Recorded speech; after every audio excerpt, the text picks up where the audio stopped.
I got some bargain socks, and into my underwear they go. I'm ready to drink wine coolers and ask your art teacher if her ex-husband is still in jail. 1981 C3. The official car of Winston cigarettes and farting in church. Pressing your glutes into the wooden pew to make it louder. Third generation Corvette. Brought to you by Going Ugly Early. The bigger the oxygen tank, the longer they can pork. You know that's not a fast car, right?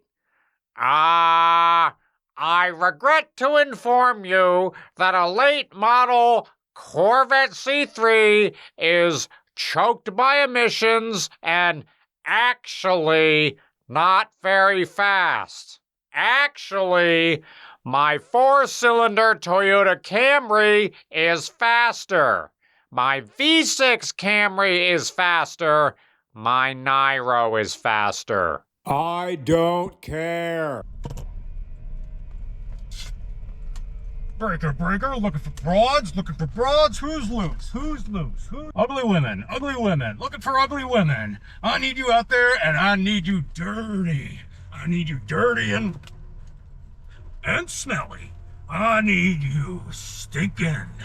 I need you, I need you lots of goop coming off you. This is Big Munchers, and I'm hungry. Yum, yum, yum, yum, yum, yum, yum, yum, yum, yum, yum, yum, yum, yum, yum. This is the oldest giveaway car we've ever done. It's also the newest giveaway car we've ever done. This is a 1981 Corvette C3 with 17,000 miles on it. The joke is, how do you get a nice Corvette?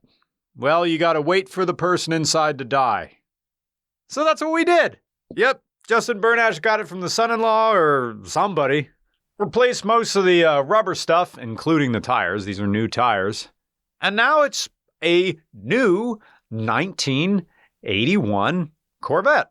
Click on the link in the description or go to go.getenteredtowin.com, buy a mug or a digital download, and someone's going to get a new 1981 Corvette.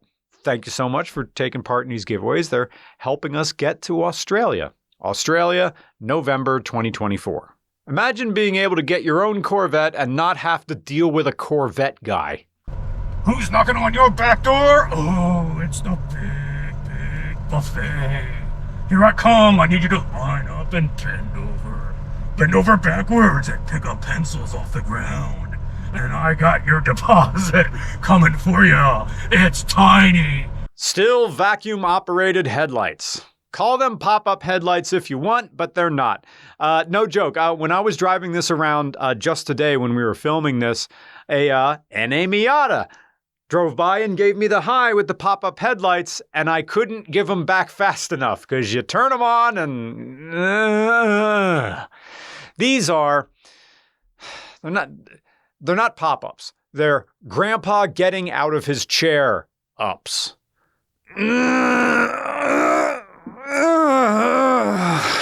Oh, Lord. Okay, I'm going to turn the headlights on, but since the Corvette is off, the headlights won't be able to rise because there's no vacuum. So here they go. Headlights are on. There they are. There's high beam and low beam, but the headlights can't rise. So they just shine down there inside the engine bay.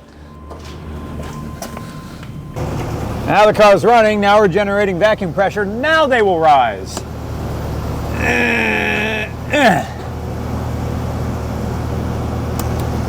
And then you lower them again and, wait, there we go. To call a C3 a sports car by 2024 standards is like calling a Hyundai Santa Cruz a truck. It is, kinda, has a bed. This is a front mid-engined, front mid-engined V8 rear-wheel drive, two-door coupe with independent rear suspension. Sounds like a sports car on paper, but show a C3 a corner or upset its weight balance, it's not hard to do, or change lanes too fast and the whole thing gets all classic American muscle on you. And the acceleration of this GM whatever pig iron dumple-wumple feels more like a Chevy Express van than a GT86, because for my G-Spot, the FRS BRZ GT86 emerged as the 21st century gold standard of what a people's sports car is.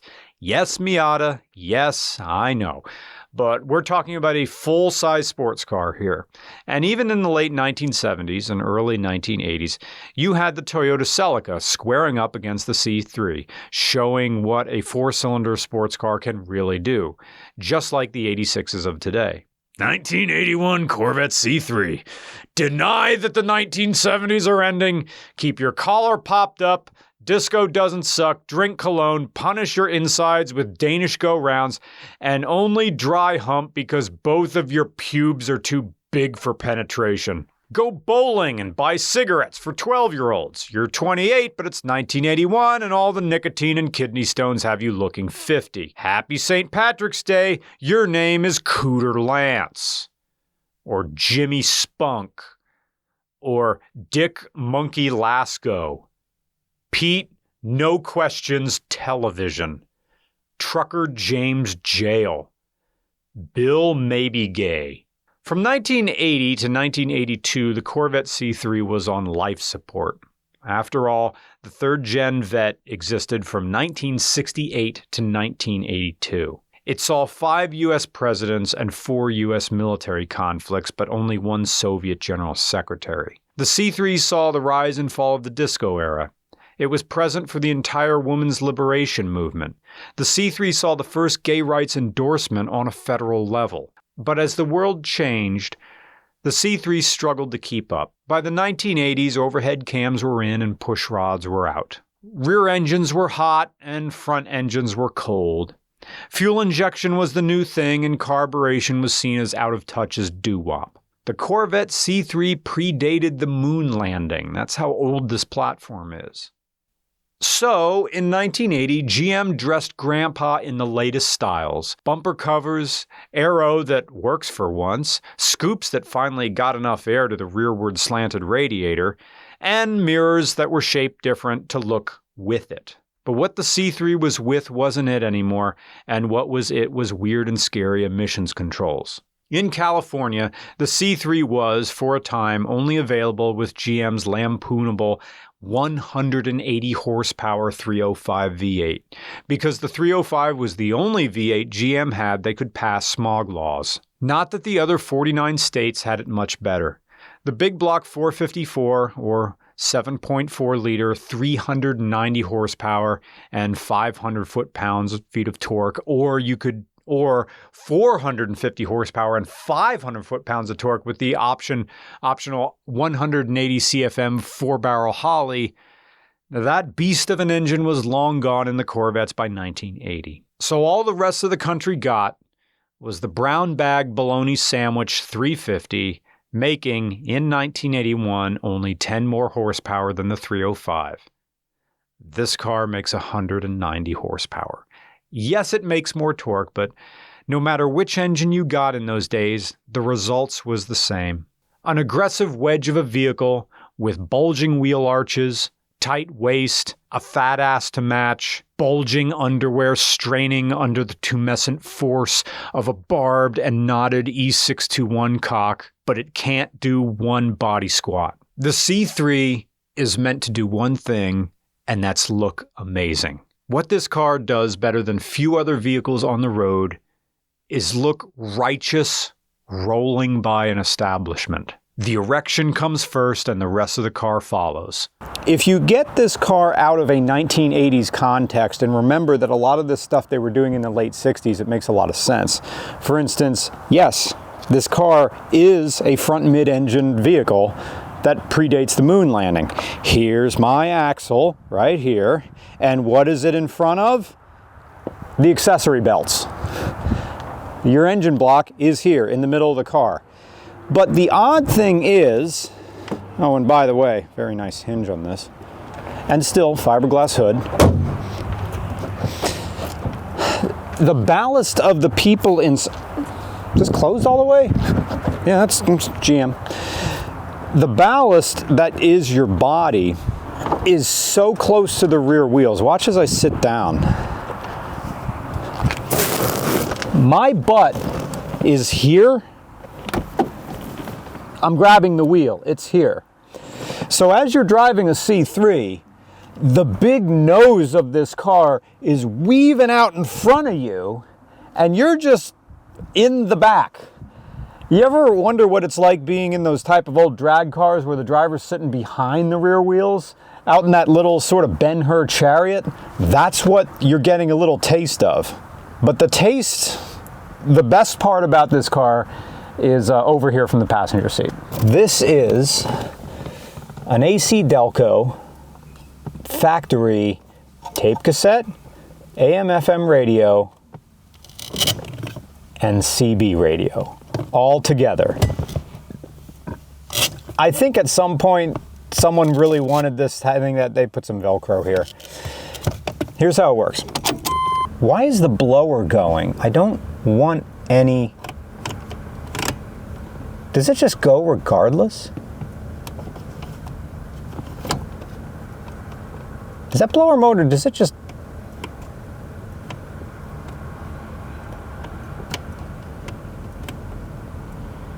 Really? You hear that? Not really. Huh. Oh, wait, no, now I do. Yeah, okay. Maybe the blower motors on these things just go constantly. I feel it too. All right. A little. Huh. Anyway, I have a little switch right here that says rad, MUN, and CB. Oh, that's my antenna going up in the back. When I push it to mono, now we're on CB channel 1. And my tuning knob is now rotating between the different CB channels.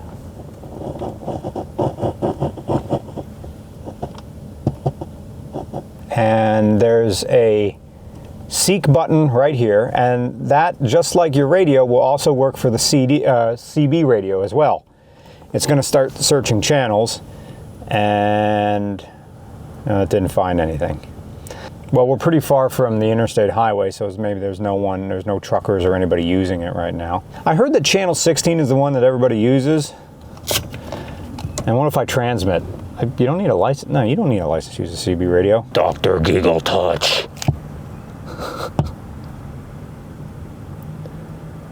Testing radio, testing radio. It did something. See, the urge to misuse this is incredible. I don't know what, I guess mono is, but CB by itself is mono. But then there's also, I'm hearing static. Okay, there's also, this is squelch is up here as well, this little knob. But I have the volume up all the way, so. I need you fixed, and I need you gunky, and I needed you to have problems. Forgot to talk about the T-tops. There they are. It's literally that. And just like all the Trans Ams and all the other stuff that we did, solid piece of glass. And actually this one honestly is probably a little bit better made than the ones with the Trans Ams. It's all metal.